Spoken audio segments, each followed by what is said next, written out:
कहिए मुनियाश्रम कैसी दिखाई, मानुष तो नहीं दिखत है, पशु पक्षिन की गति मोहि दिखाई।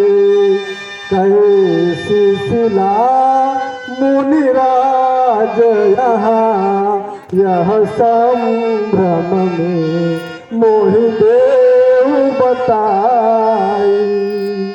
हे मुनिराज, इस विपिन विकट विकराल जंगल में यह कैसी बीच रास्ते में शिला पड़ी हुई है, इसका संभ्रांत में मुझे बताएं गुरुवर।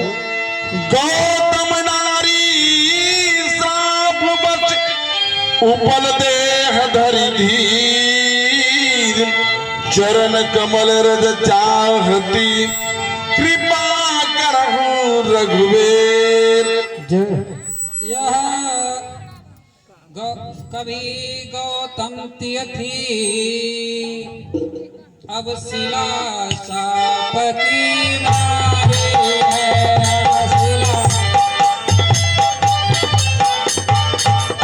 सबसे ऊपर हुई है अब यह आकांक्षा की।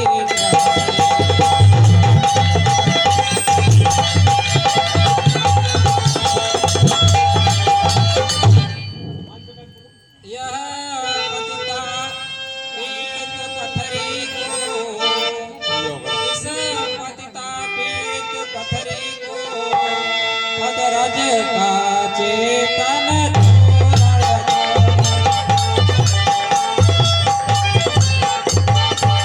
यह पतिता है पावन पद दो।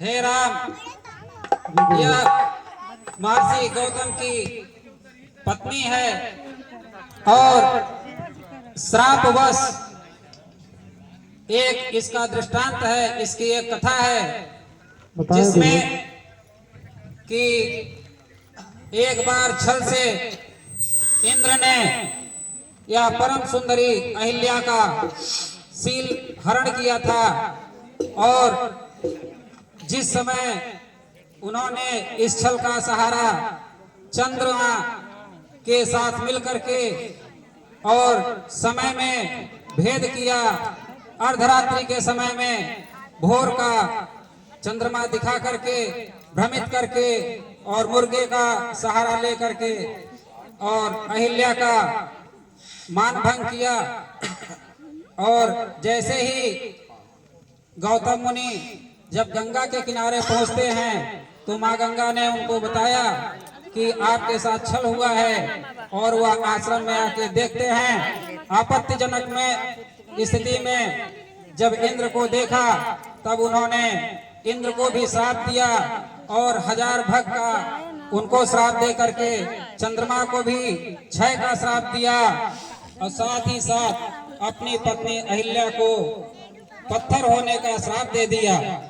उसके बाद जब उन्हें वस्तुस्थिति का ज्ञान हुआ तो अहिल्या ने क्षमा प्रार्थना करते हुए यह बताया कि हे प्रभु, आपके ही स्वरूप में वह छलिया इंद्र था, मैं उसको समझ नहीं पाई और आपको समझ करके ही हमने उसके साथ संसर्ग किया और इसमें मेरी कोई गलती नहीं है।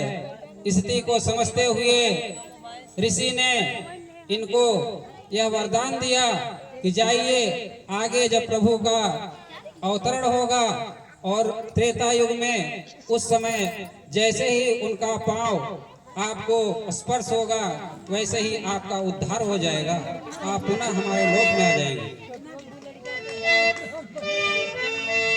यह तो नारी अहिल्या गुरु ब्राह्मणी, यह तो नारी अहिल्या गुरु ब्राह्मणी, पर इस पे न हमसे रखा जाए।